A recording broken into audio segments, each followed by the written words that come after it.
ప్రపంచ జానపద దినోత్సవం సందర్భంగా ఆగస్టు 22వ తేదీన రైటర్స్ అకాడమీ సారథ్యంలో భారీ ఎత్తున నిర్వహించనున్న ఉత్తరాంధ్ర జాతర పోస్టర్ను రాష్ట్ర సాంస్కృతిక టూరిజం శాఖ మంత్రి కందుల దుర్గేష్ ఆవిష్కరించారు.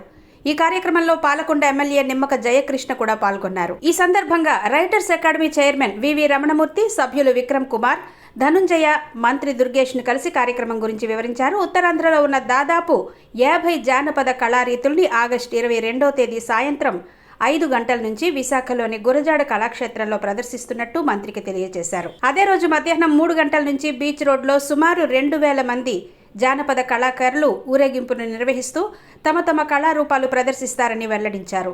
ఇందులో గిరిజన సంప్రదాయ నృత్యం ధింస, తప్పెటగుళ్ళు, డప్పు నృత్యం, పులివేషాలు, కోలాటం, గరగలు, జముకులు, యక్షగానం, భాగోతం, గొల్లసుద్దులు, గురవయ్యలు, చెక్క భజన, కర్రసాము, కత్తిసాము, పులివేషం వంటి తెలుగు జానపద కళారీతులుంటాయని వీరు మంత్రికి వివరించారు.